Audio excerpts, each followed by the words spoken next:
Okay, so let's get started, and I'm going to start by introducing Martha. Martha Friendly is a leading member of the Canadian childcare movement, championing an equitable, universal, high-quality childcare system for almost 50 years. Born in New York City and raised in its suburbs, she immigrated to Canada in 1971. A social science researcher by education, she has begun working on early childhood education and childcare research in the late 1960s. Becoming part of a grassroots childcare activism in Toronto in the 1970s firmly cemented her belief that access to quality childcare is central to women's equality. Martha founded the Childcare Resource and Research Unit at the University of Toronto's Centre for Urban and Community Studies in the early 1980s as a policy research group with a mandate to work to bring about a universal childcare system, a role that now independent nonprofit organization continues to play. Martha is the author of numerous popular and academic articles, reports, chapters, and 2 books on childcare policy. She is the recipient of many awards, including an honorable doctorate from Trent University, a Queen Elizabeth II Diamond Jubilee Medal, inclusion in Women and Genders Equalities, Wage Canada, Women of Impact Gallery, and the Broadband Institute's Charles Taylor Prize for Excellence in Policy Research. With that introduction, I'm going to turn it over to Martha and get Susan to share her presentation for you. Hello, and I should say, I'm also a board member of Childcare now, nationally. Well, thank you very much for inviting me. I can see in the participant list people I know only on Twitter and some of my dearest friends. So hello, everybody. I just want to start with a land acknowledgement. Although the Childcare Resource and Research Unit works across Turtle Island, we are physically located in downtown Toronto, the traditional land of the Anishinaabe, the Haudenosaunee, the Huron-Wendat, the Seneca, and the Mississauga of the Credit. This territory is covered by the Dish with One Belt Covenant, a treaty that among Indigenous peoples that promises to peaceably share and care for the resources around the Great Lakes. As we all work towards a universally accessible, publicly funded, inclusive early learning and childcare system in Canada, we acknowledge that this cannot be done without First Nations, Métis, and Inuit perspectives defining what this system means to Indigenous children and communities. So with that in mind, I just want to, to put this in context, I was asked to do 2 things, and this is what I hope to do in this little presentation and in the discussion to follow. The first thing to do is to put Alberta in the context of all of Canada, amongst the 9 other provinces and 3 territories. And I guess the second important thing that I want to emphasize is that this is quoting, I think, from Susan Cake, actually, from Allison's email, and I completely intend to try to do this. CWELCC is not broken, but will only be as good as both levels of government make it. And I really want you to keep in mind as we go through this. So if you could flip to the first slide. I want to talk a little bit about how we got here. Who is flipping here? Good. So I'm not starting before CWELCC, but I just want to talk about how we got here from the April 2021 federal budget. So as we all know, that was the childcare budget, the budget that promised to put forward to work towards the childcare system that we're all working for, our vision. And in doing so, the federal government put forward a number of conditions that had to do with affordability, which was quite specific, and I'll get to that. The workforce and expansion, that it would be a childcare system for all, that it would be a supply side funding, and that it actually would be primarily public and nonprofit. That was all set out in that federal budget. And what that led to was an agreement with each province and territory all within 2021, except Ontario, which is 2022, and with each we developed a first action plan. So we worked along from that time. In 2023, the second action plans were due for each province and territory, but we only have two actually that are now public, and we're in 2024. There are others that are all in the works, and I'll talk about that a little bit further too.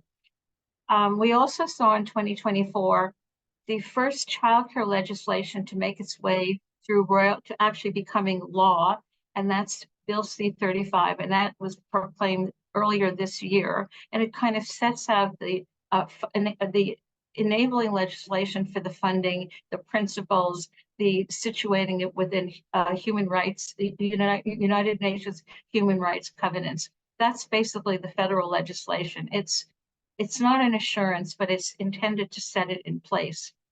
In 2022 and 2024, we saw additional commitments from the federal government in the form of capital funding, earmarked capital funding for childcare, much smaller and in a different form in 2022.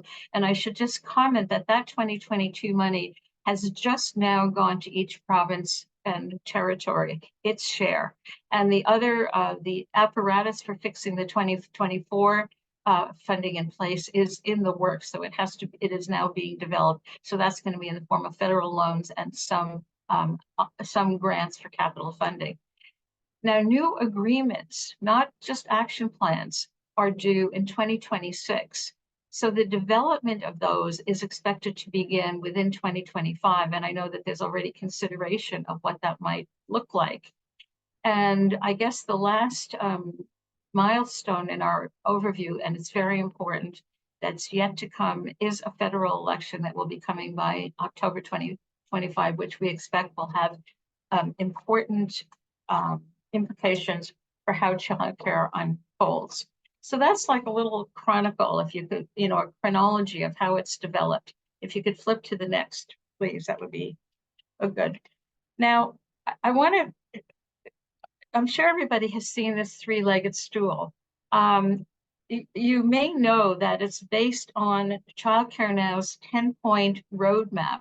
And that 10-point roadmap kind of plays into the Alberta roadmap as well. So this is a visual representation that we've really tried to use to show how the whole needs to be greater than the sum of the parts to develop the system. I think it's quite important to recognize that the seat of this stool is high quality childcare for all. That's what we're aiming to support with the three legs here. And each of the legs is defined. So we have the workforce leg. So we're talking about a qualified workforce, which means a workforce strategy. It means good wages and benefits, good working conditions, and good education in early childhood. The affordability leg means affordable fees. There's something missing, actually. I see something a little bit missing from this box, but I'll fill it in. Geared to income or no fees. So we see affordability as being not fee subsidies, but geared to income along a continuum down to no fees for low income people. It could be a completely free system, but we haven't put that forward for about 35 years. So that would be the ideal. And the accessibility leg, which is also critical, as we'll get to. So that means sufficient spaces that are primarily public and nonprofit, that the expansion of those spaces publicly led, a public responsibility to create expansion, the capital funds to make that happen, and that access is not now, but becomes inclusive and equitable. And then you can see that the little stool is standing on some other important blocks with like research and data, public accountability, sufficient public funding, an ongoing attention to quality improvement, and democratic engagement of the stakeholders in the community. And that is our kind of some visual representation of what the aspirational childcare system looks like. Again, I just want to emphasize that the center is high quality childcare for all is what we're aiming at. Okay, if you could flip to the next slide. So just here to start on some comparisons. And so this predates CWELCC. So keep in mind that even though I have Alberta on, and I have the rest of Canada on the other side, there's a lot of variation and a lot of differences among the rest of Canada. I'm going to try to summarize them.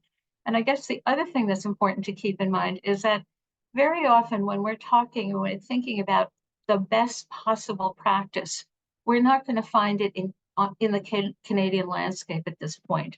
We have better, we have further advanced and all sorts of things. But when we look aspirationally at what we really are aiming at in childcare, the media is always asking, what's the best? And we don't yet have the best. We started from a very low point and we're working our way towards a higher point. And I think that that's really the continuum that we're on. So pre-CWELCC, and to some extent, this is still true. Any numbers here come from 2021 at this point. So we see, of course, people recognize that kindergarten provision, and you can see this when you look at data. Kindergarten provision is clearly providing a childcare need for parents, even though that's not its first, it's not its first objective. But Alberta is one of the 3 provinces that still has only part-day kindergarten for 5-year-olds and a smattering of other children in early childhood services, which would be the equivalent of kindergarten. In the other provinces and territories, most of the PTs now have 5-year-olds in full school day kindergarten, and some PTs have 4-year-olds also in full school day kindergarten or pre-kindergartens, 1 or 2 in part day, but there's generally more kindergarten in other provinces than in Alberta, and you can see that in the data. So if you look at the coverage for full day childcare, Alberta was at 21.2% full day centers in 2021. The coverage full day for 0 to 5-year-olds Canada-wide is 26.7, the average, but it runs from 18.9% coverage to 48.6%. So there's a huge range. So you can see where Alberta fits in there. As far as hospice is concerned, and I don't know if people are aware of this, when you look at the hospice, profit, non-profitness of childcare, there's quite a big difference when you just look at full day centers or you include part day nursery schools or preschools. So just looking here at full day spaces, Alberta has the highest rate of for-profit ownership, which is 76% of the full day spaces are for-profit in Alberta. Otherwise, it ranges from 0% of childcare being for profit in a couple of jurisdictions up to 74% of the full day childcare being for profit. That would be the highest. So Alberta is the highest for profit ownership. And I just want to say something about types of childcare, because although we all have the same types of regulated spaces, there's quite a lot of variation in how much, if you look at the total number of spaces of centers, part-day spaces, full-day spaces, before and after school childcare, and family childcare. Alberta has quite a high percent of preschool or nursery school of those spaces, and a high percent of it is family childcare. A moderate amount is before and after school childcare. So in most of the provinces, family childcare is a much lower percentage of the total coverage, whereas part-day preschool is very varied, everything from virtually none up to 40 or 50% of cases. So that's a little bit of a flavor. You can imagine doing that in a figure. So that's kind of what the lay of the land looks like. If you could go to the next, if you could flip to the next slide. So I just want to talk about affordability here. Oh yeah, okay. So just looking at parent fees, Alberta's fees, which have been reduced, are still based on market fees, as several of the other provinces are also. So the increase has been capped. So that's been true in a couple of other provinces, for example, in Ontario. And in Nova Scotia, there are still market fees. The provincial figure I have is that it will be a $15 a day on average by 24-25. Now, if you look at the rest of Canada, 6 provinces and territories now set fees of $10 a day. And they've moved to that. There were several provinces that had set fees before CWELCC, Quebec, Manitoba, Prince Edward Island, but they may have been variable, like in Manitoba, variable by age group, and they're not anymore. So 6 provinces now have set fees of $10 a day. So every parent pays the same fee rather than having some low fees and some high fees, which I think is quite important. The other provinces vary. They have varying arrangements, actually, which I think is too much to get into at this point. The affordability, I just want to say one thing about Quebec, one further thing to that is that none of the provinces except Quebec, which uses a formula and has been doing this for a long time, have moved to funding centers based on the actual cost. Basically, all they're doing is replacing the parent fees with public funding. In the case of Alberta, with the affordability grants. And all of them do some variation of that. But I think that that's going to have to change in the near future because it isn't working very well.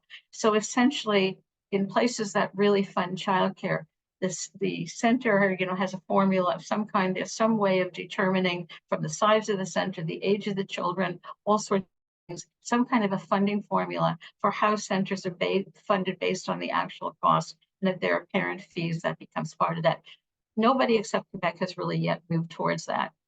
One thing that Alberta has done that's quite different is that it had quite a substantial increase in the eligibility for parent fee subsidies.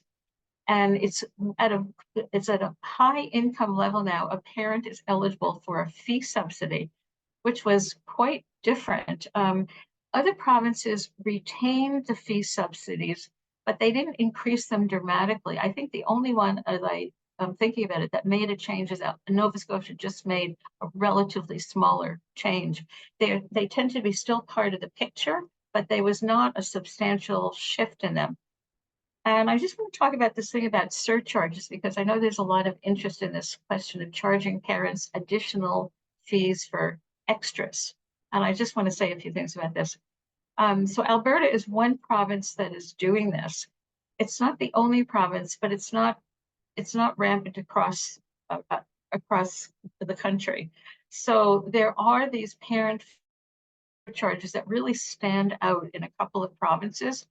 And they are set for such things as food and trips and all sorts of extras. I think there's something that is really worth having an important discussion about what it is that the childcare program is delivering to children and what's extra. If you could flip to the next slide, I just want to show you a BC example of one of these. This is just from a website from BC. And this center or chain has, I think, 3 levels of service. And one of them, this is the platinum service. And the child gets all an AM snack, lunch, a PM snack, and dinner, Saturday childcare, access to a ballet program, and family meals. Now, I don't know this program at all. And, here's the basic 13 hours of licensed childcare. Now, we've heard other, stories of childcare centers saying that childcare hours are 9 to 3 and anything else is an extra billing kind of thing. This one just publicly offered all sorts of variations on this. And I know this is true in Alberta. It is not true across the country, but it's true in some other provinces. And I think it's an important human rights discussion.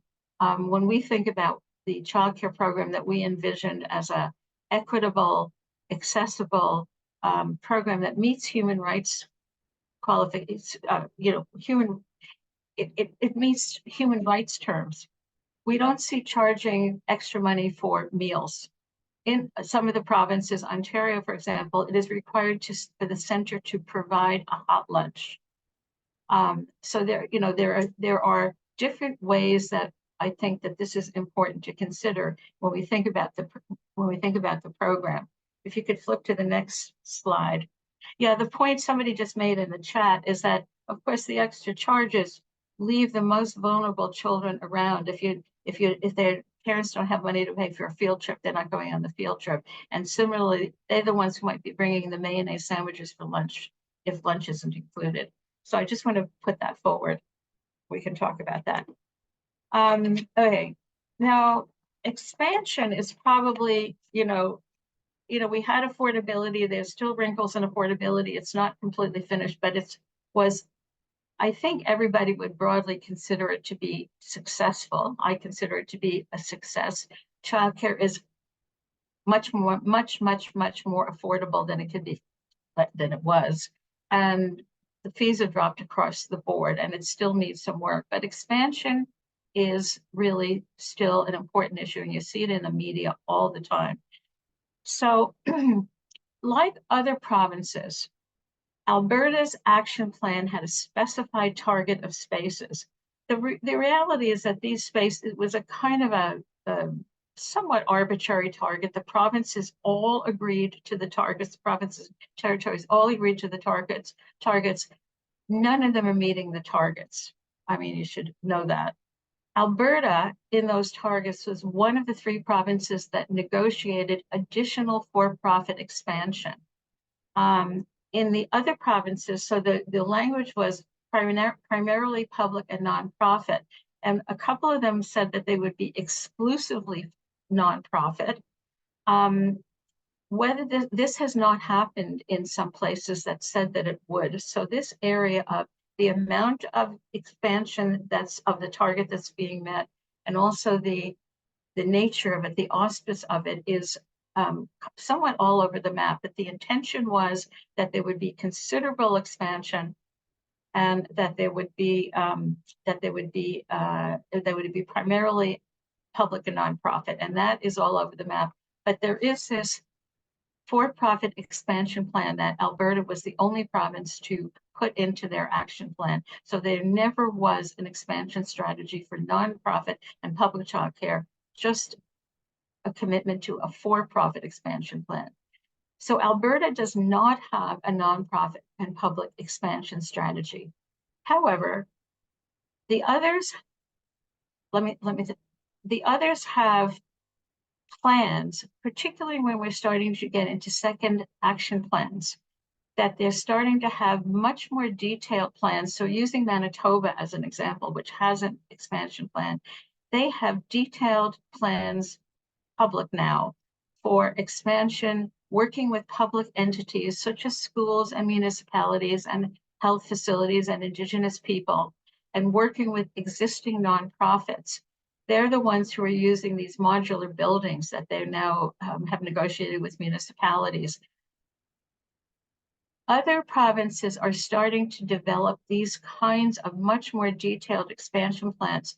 I have to say they're not the kind of detailed, comprehensive expansion strategy that we all envisioned, but they are all much more specific things. We're going to work with schools, we're going to work with public entities, we're going to sort of, because our assessment, and this would be true of all the people working on childcare policy, is expansion is not going to happen unless there are good public strategies about making it happen. And that what will happen is that the for-profit sector will rise up and say, we'll take care of it all, which it isn't, by the way. But there is a lot of for-profit expansion around the country, quite a lot in Alberta, as you probably know. So expansion is clearly a work in progress, but we see some glimmers of hope around the country that are really worth looking at. If you could go to the next slide. The next important, last but not least, important piece of this stool that we cannot expand without is the workforce. So one of the things, of course, that all the advocates called for way back at the beginning is a comprehensive workforce strategy. Did we get that in Alberta? No. Did we get it anywhere? No. However, we have gotten some pieces of it. So these are the things that are really important to think about.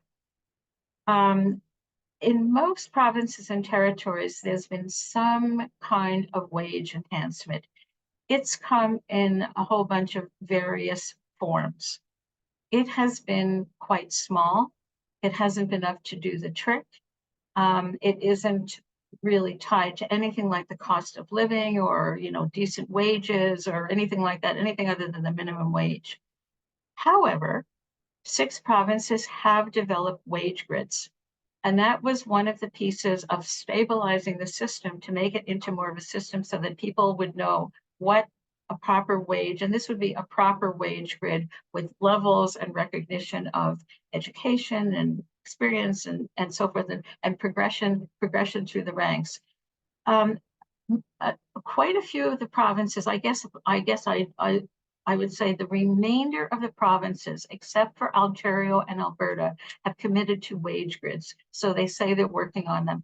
Now we know how linked the workforce is to being able to expand, let alone quality. So this is a really, really important piece to bringing people back into the field and bringing new people into early childhood education and care, early learning and childcare. Another important piece that is absolutely on the table is decent benefits. So we see benefits starting to come out. I think most of us who look at this, we're very happy with the Nova Scotia pension plan. It's a public pension plan, it's a defined benefit pension plan, it's a good pension plan. That there are bits and pieces of pension plans or pension benefits around, but that one is definitely really worth looking at. Newfoundland actually just came out with an announcement that they're going to be providing additional medical benefits, which I'm sure that people working in the field are really interested in. Others are working on benefits, but a decent benefit package is an important piece of a worker's work. They need it in order to live, things including sick days and a whole list of things. So these are all in the roadmaps as demands, but we haven't made progress on that in Alberta, and we haven't made a lot of progress on it around the country. So those are kind of the building blocks. If you could flip one more time. I just want to talk a little bit about what's missing, actually, because in a way, this is the picture, but it's not the whole picture. I just want to bring up some things about quality issues, which quality childcare in Canada, we've always considered to be of generally mediocre quality. And that's based on the fact that we have the limited research we have, using kind of standard measures of quality and looking at the difficulty the requirements for trained qualified early childhood educators to work in it. We've always assumed that quality is relatively, like middle of the road. And there have always been aspirations to improve quality. There's been, except for looking at it structurally, and I would say the workforce is the main place where we look for that, is we recognize we need qualified early childhood educators to have quality programs. And we're having enough trouble getting any qualified early childhood educators working. So we're working on that. Hospice is a structural piece that for-profit hospice mitigates against quality in just about all the research that we can look at. But one of the things that we're not doing is actually assessing quality. So we talk about quality, there's talk about quality. All the provinces say we're doing quality childcare, we're aspiring to quality childcare. We really don't know what the quality of our childcare is like. And what we hear people saying, coming back from the pandemic and the difficulty getting trained staff, is it something we really need to pay attention to?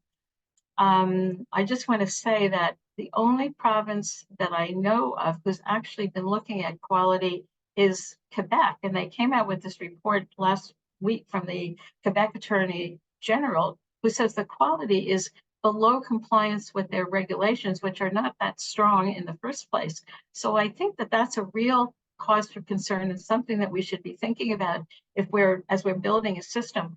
And I just must note that there have been 2 instances in Alberta in the last couple of months of basic health and safety concerns, which of course is basic to quality. And so the first one was the E. coli outbreak, which I don't even know how satisfactorily that was resolved, or anybody knows what happened with Alberta Public Health or what the problem was, or any of those type of things. And another one that just came up last week. And I, just sort of thinking about when we're talking about quality, as we enter talking about quality, we really do have to think about basic health and safety. And that would really, extend to things like food safety, food handling, absolute, are children safe even before they're experiencing the best possible start in life. So I just have to say that I think it's something that we need to start paying more attention to as this whole plan is being rolled out. And if you could flip to the next slide is, I just want to say there's lots of other things that are completely missing. Where's public reporting? Where's the data? Where is the research? Transparency, community participation, even parents' participation. We hear very little about this. And of course, these are very important kinds of things from our own perspective. CRRU does every couple of years, we do ECEC in Canada, and we've been collecting up the 2023 data, and we'll be putting it out by the end of June. So we'll have some figures about how much expansion there has been, what ages it has been for, but this is only a part of what people should be doing. There is, in the legislation, there's supposed to be public reporting to Parliament every year, but we have seen very, very little of any of these things that would give us some idea about where things are going, and very little community participation and how the plans are being made or any of those kinds of things. So I can't help, making that point. And I just have to put my glasses on and read this note I wrote to myself to say something here. I said, oh yes. So one thing that's really important is we have a year and some to a certain federal election.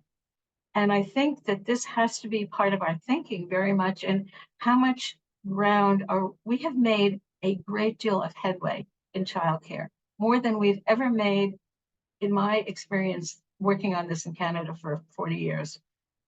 But the question, it's very vulnerable.